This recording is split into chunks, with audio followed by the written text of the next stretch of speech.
Get ready for episode 3 of the Hobbit trilogy.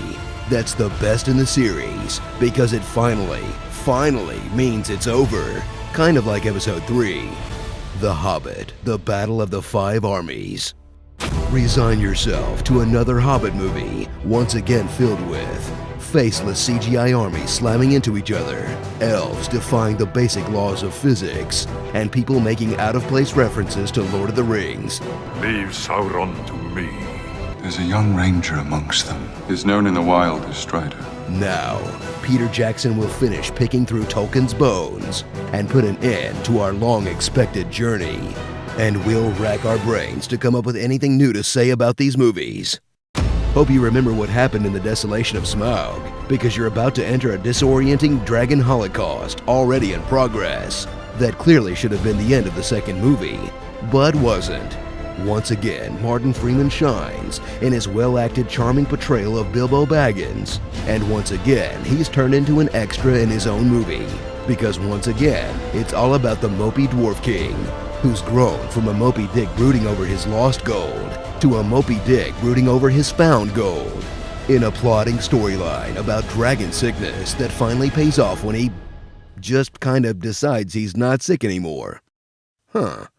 Everyone wants a piece of the treasure within Scrooge McDragon's vault. Now, 5 pages of a children's book will be stretched into an hour-long battle between 5 to 8 different armies, depending on how you count. Full of lazy action cliches like easy, bloodless decapitations, last-second rescues, heroes talking to each other in the middle of a raging battle. There's too many of these buggers, Thorin. I hope you've got a plan. Gandalf and Bilbo giving play-by-play commentary. The dwarves, they're really into their king. And of course, the Eagles. Because you can't make a Middle-earth movie without the f***ing Eagles showing up at the last second, now can you? The Eagles are coming. And I hate the f***ing Eagles, man. You cried the last time Peter Jackson wrapped up a trilogy with Aragorn's final charge. For Frodo. Now, cry tears of relief as you say goodbye to characters you spent 8 hours with and still don't remember their names. Oh no, not that one. Finally, roll your eyes at the tacked-on epilogue as old Bilbo writes down his story 60 years later. And we can only imagine how a book that was actually based on these movies would be received. I wonder what that would have looked like. So, Frodo, what did you think? Well, it's good, but it was kind of long. Almost like you were trying to stretch it out unnecessarily. You really could have cut some of that stuff out. Oh, well, it's an epic quest. But I'm not really sure why we needed to know what Gandalf was up to, or what that elf lady was there for, or what Legolas's purpose was. I was universe building. And for a book called A Hobbit's Tale, you kind of disappeared halfway through.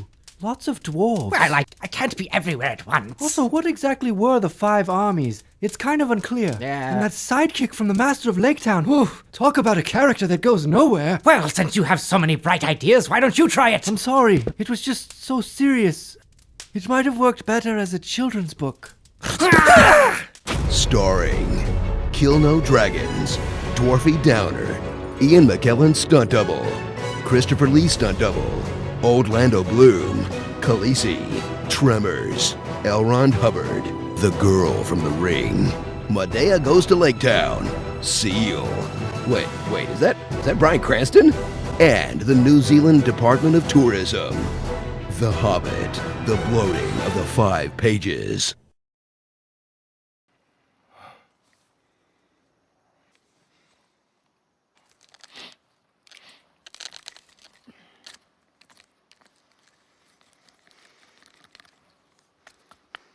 You know what the sad thing is? This is probably the best scene in the movie.